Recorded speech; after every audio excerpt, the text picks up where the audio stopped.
Buenas noches, queridos hermanos. Estamos dispuestos a ocuparnos para una clase de media hora de teología sistemática bíblica y habíamos visto en la clase anterior un principio que nos avala para poder tomar versículos de las Escrituras que nos respaldan para consolidar este principio. ¿Y cuál es el principio? Cuando se concibe el absoluto, Dios absoluto, como independiente, pero que de Él dependen todas las cosas, lo podemos aceptar como el Dios de la teología. Entonces, decimos que de Él dependen todas las cosas, que es independiente como absoluto de la relación humana. Él te escucha, conoce tu corazón, no dice nada.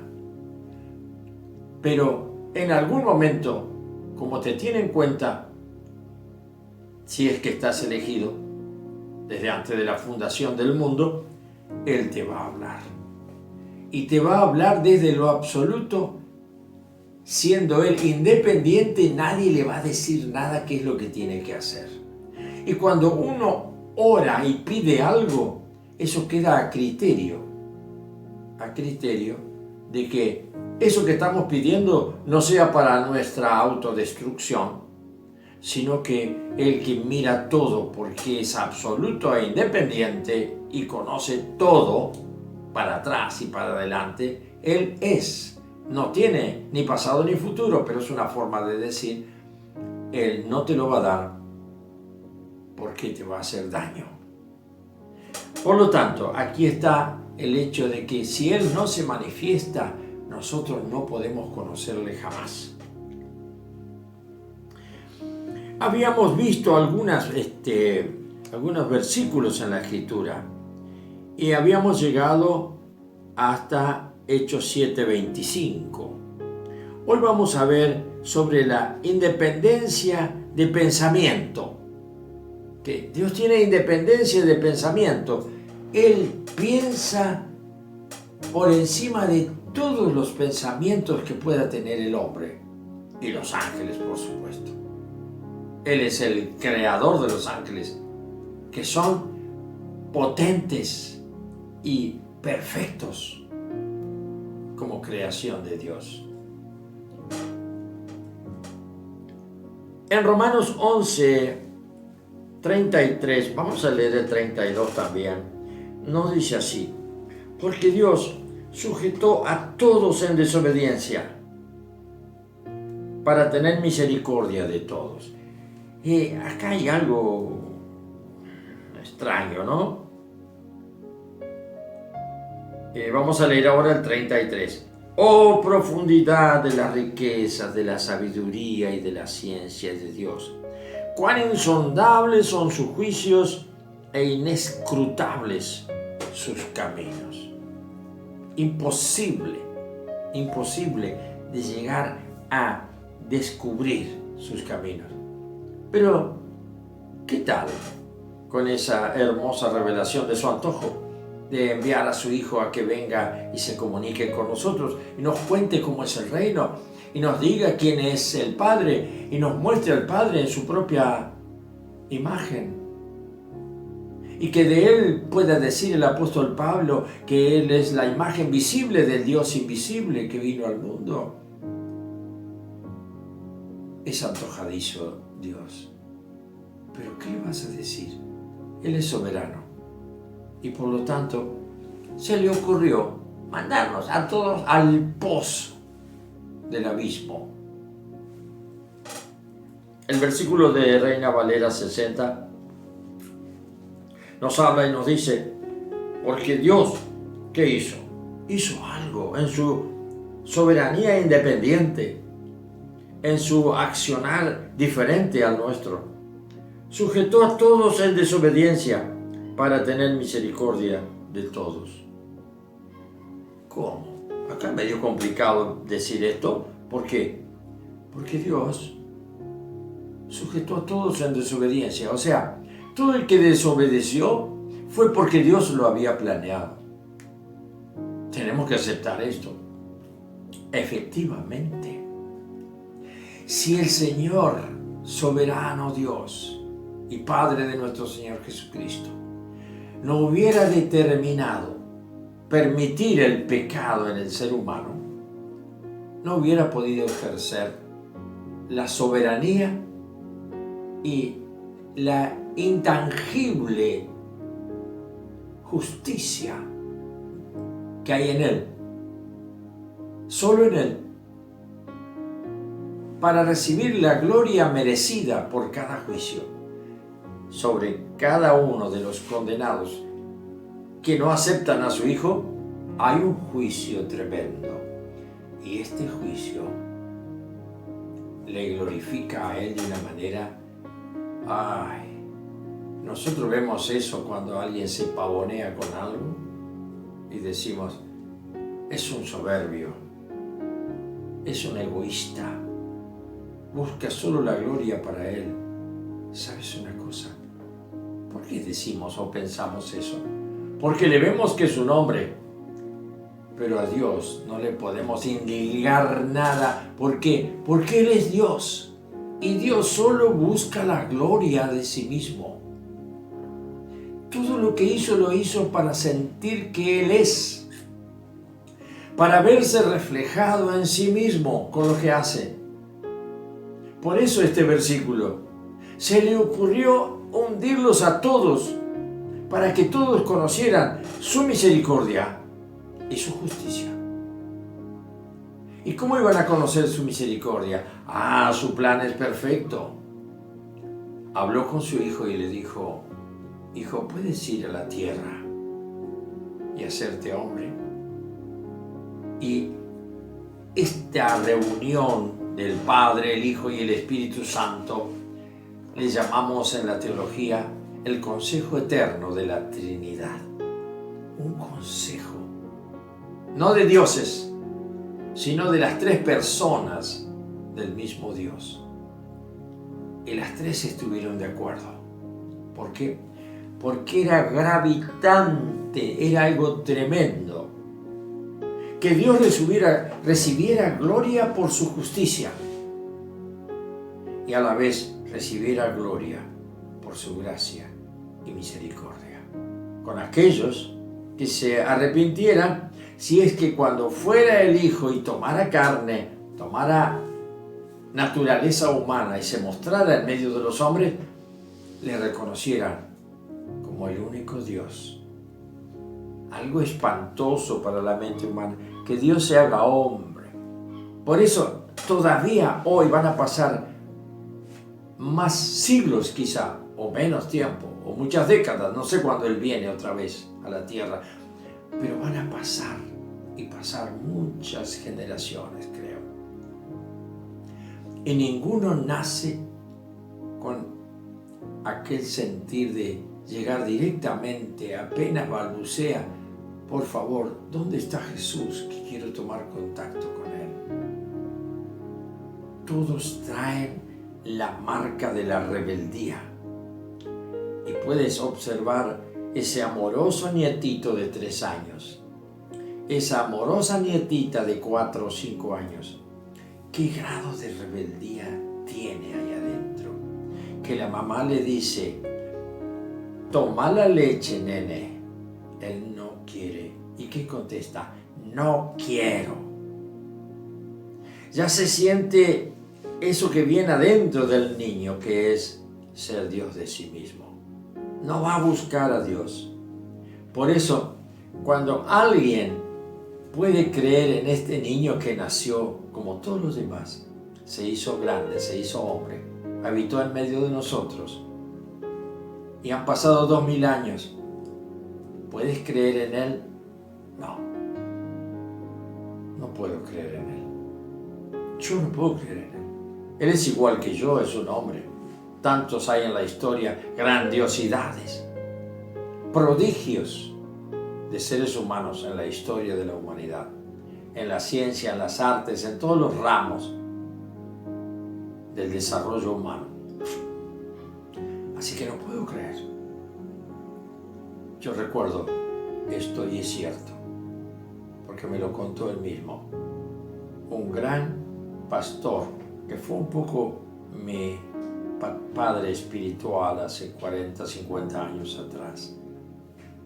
Y me contó una anécdota un día, que él se hacía atender por su dentista, odontólogo por supuesto, e iba, y él en el poco tiempo que tenía de ese tratamiento que le daba, él le hablaba de Jesús, le predicaba de Jesús.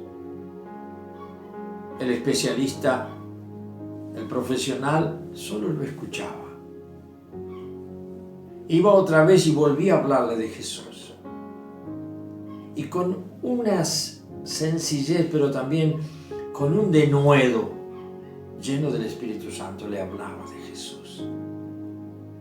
Y así pasó el tiempo, hasta que el profesional escuchaba, por educación o por no sé qué. Tampoco había mucho tiempo, porque el que va al dentista tiene que estar bastante tiempo con la boca abierta para que le hagan el trabajo o el estudio.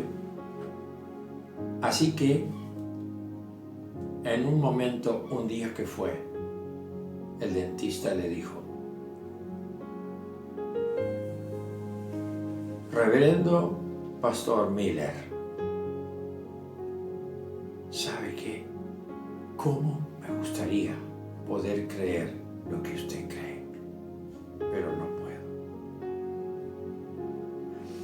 Él contaba que eso fue un golpe tan grande para su corazón que empezó a clamar y a ayunar por este profesional que era su odontólogo. Hay personas que no pueden creer. Y es como que te golpea dentro de tu corazón un sentir de decir: ¿por qué? Señor, ten misericordia de él. Y quizás a través de un clamor y una oración podría ser que fuera viable esto. No está elegido. Allí está el valor del privilegio que uno puede tener. Qué privilegio, Señor, que me elegiste para la dimensión de la luz y no de las tinieblas eternas. Vamos al versículo otra vez. Ya te conté esta hermosa anécdota de mi pasado, que la aprendí bien, Porque Dios sujetó a todos en desobediencia. Todos son rebeldes. Todos nacen con la herencia del pecado. Hasta el apóstol Pablo, en un momento dado, viene la pregunta y se dice: ¿qué hay en mí? Algo raro hay en mí, que lo que no quiero hacer, eso hago. Es como que tengo tomada la voluntad. Está todo dirigido e inclinado para otro lado, y es hacia abajo, no es hacia arriba. Es el pecado que mora en mí. Pero no el pecado cometido, sino la carne, la tendencia al pecado. Y si yo comienzo una práctica pecaminosa, cada vez peor, cada vez es peor, porque se va como acrecentando la necesidad de ese deleite del pecado. Por eso viene luego al escogido de Dios el regalo, la misericordia, como dice acá el versículo, de nuevo nacimiento. Ahora nace, y nace con una túnica blanca. Ahora la puede ensuciar, la puede arruinar, pero el apóstol Pablo nos dice: el que es nacido, en primera de Juan, el que es nacido de nuevo no practica el pecado. El que ha nacido por la fe en Jesús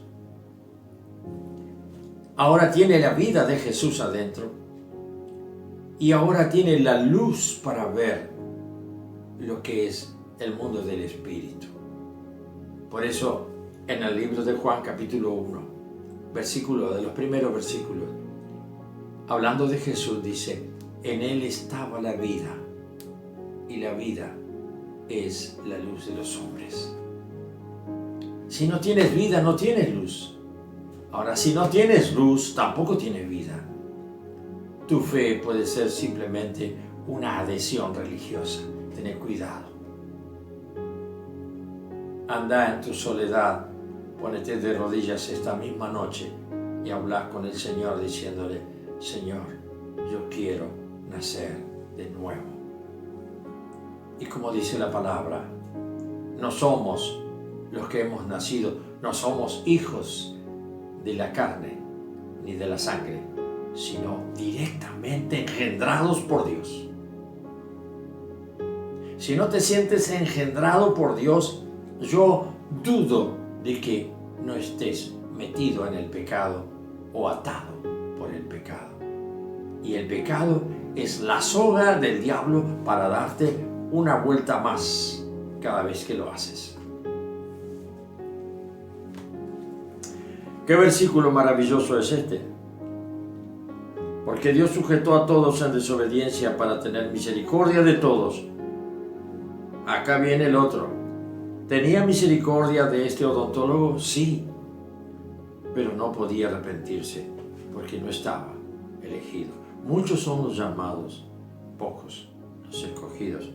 Oh, profundidad de las riquezas, de la sabiduría y de la ciencia de Dios. Cuán insondables son sus juicios e inescrutables, inconocibles sus caminos. ¿Por qué todo esto? Porque es Dios. Él es absoluto e independiente, y de Él dependen todas las cosas.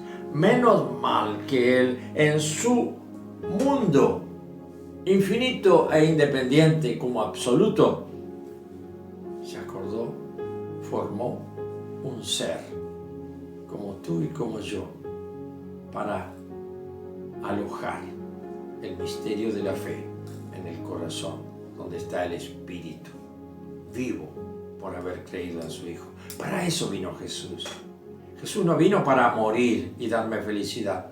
Jesús vino para morir y abrirme las puertas del entendimiento para que mi fe no sea con palabrerío, para que mi fe no sea con solo asentamiento o aseveraciones bíblicas.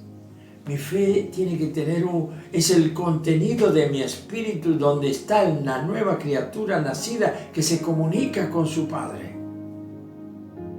Eso es lo que ha hecho Dios. Por eso es una exclamación el versículo 33.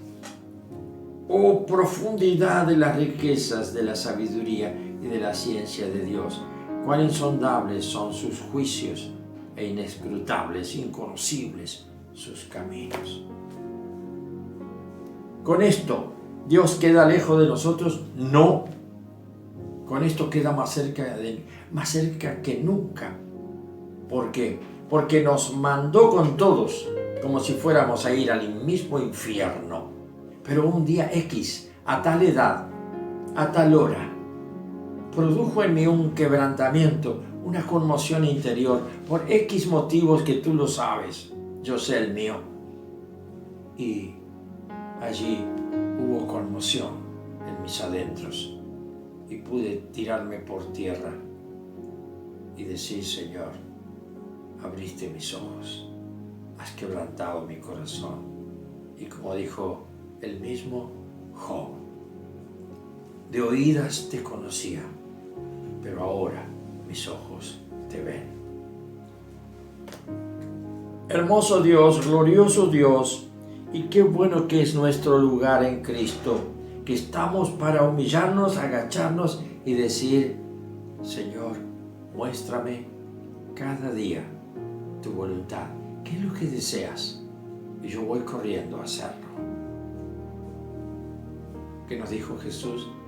Si alguno quiere ser mi discípulo, comience por algo, niéguese a sí mismo. No sea más el yo fuerte, el yo poderoso, el que va a realizarse en la vida, el protagonista de su propio destino. No, es un camino errado. Ese no es el camino que nos dejó Jesús. Porque Él dijo: yo soy el camino, la verdad y la vida. Vamos a ver otro pasaje bíblico. Daniel 4:35. y lo buscamos enseguida.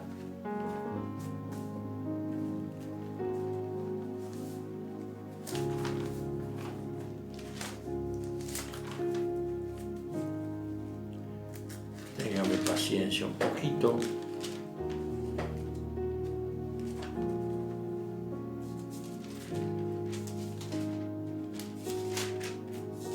Ahí ya lo tenemos, ¿eh? Ahí está. Daniel 4:35. ¿Qué nos dice? Todos los habitantes de la tierra son considerados como nada. Y Él hace según su voluntad en el ejército del cielo. Millones y millones de ángeles están como dependiendo de su mano para qué lado se extiende, su dedo para dónde apunta, porque están para obediencia. Y en los habitantes de la tierra. Y Él hace según su voluntad en el ejército del cielo y en los habitantes de la tierra. Acá Él es soberano, hace lo que quiere, permite guerras, permite esto, permite lo que está pasando en el mundo. Todo está por su permisión, porque Dios tiene dos maneras de actuar y ejercer su voluntad. Una es la directa con propósito definido y la otra es la directa con propósito escondido, bajo permisión, porque Él sabe que permitiendo esto va a lograr lo otro. Por eso, nunca juzguemos nuestra propia situación. Y un versículo que es muy importante tenerlo en cuenta: todo lo que me pase es para bien de los escogidos. ¿Y yo qué? Yo soy un escogido de Dios, nacido de su propia voluntad y decisión un día. 35. Y no hay quien detenga su mano y le diga: ¿qué estás haciendo? Ahí termina el versículo. ¿Habrá alguien que podrá decirle a Dios: ¿qué estás haciendo? Como la pregunta de muchos, que uno les habla del amor de Dios y de esto y del otro. Si Dios tuviera amor, no permitiría que tantos niños sufran. Si Dios fuera justo y santo, no permitiría que tanta maldad haya en este mundo. Si Dios fuera esto, no. Lo rechazás sin saber quién es. Es como lo dice en el versículo 35 de Daniel. No hay quien detenga su mano de aviso. Y no hay quien pueda decirle a Dios: ¿qué haces? ¿Por qué haces esto? Entonces no eres como dicen que sos. ¿Sabes qué, mi hermano? Te quiero aclarar algo. Él es absoluto, independiente y soberano. Así que lo mejor en tus circunstancias, sea la que sea, por lo menos intentalo, pensarlo y decirlo: no se haga mi voluntad y mi deseo, sino que se haga tu voluntad, aunque para mí sea duro, casi imposible de sobrellevar. Hermosa oración. Y el Señor te va a recompensar por esta actitud. Volvemos otra vez al Nuevo Testamento y nos encontramos en Romanos 9. Vamos a ver Romanos 9.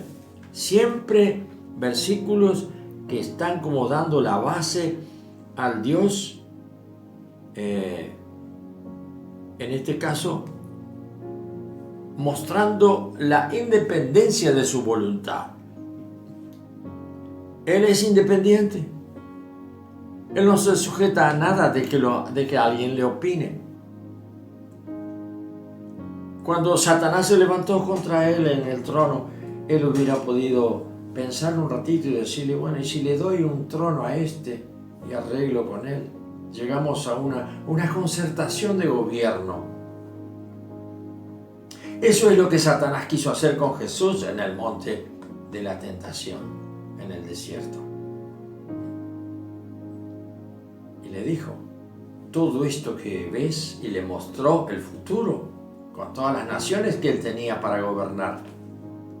Allí quizás estaría Putin, en Rusia, Jesús lo hubiera podido ver, o otros grandes, Xi Jinping en China, o no sé quién más. Pero Jesús le mostró el futuro de las naciones. Y el diablo el diablo le mostró a Jesús el futuro de las naciones y le dijo, todo esto que tú ves, yo lo voy a dejar en tus manos si te arrodillas y me adoras. Miren ustedes en qué consiste la adoración de Satanás. Gobernar las naciones al antojo de Satanás. Como dice que es lo único que sabe hacer, robar, destruir y matar.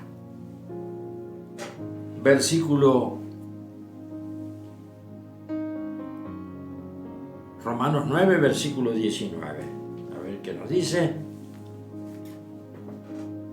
Pero me dirás,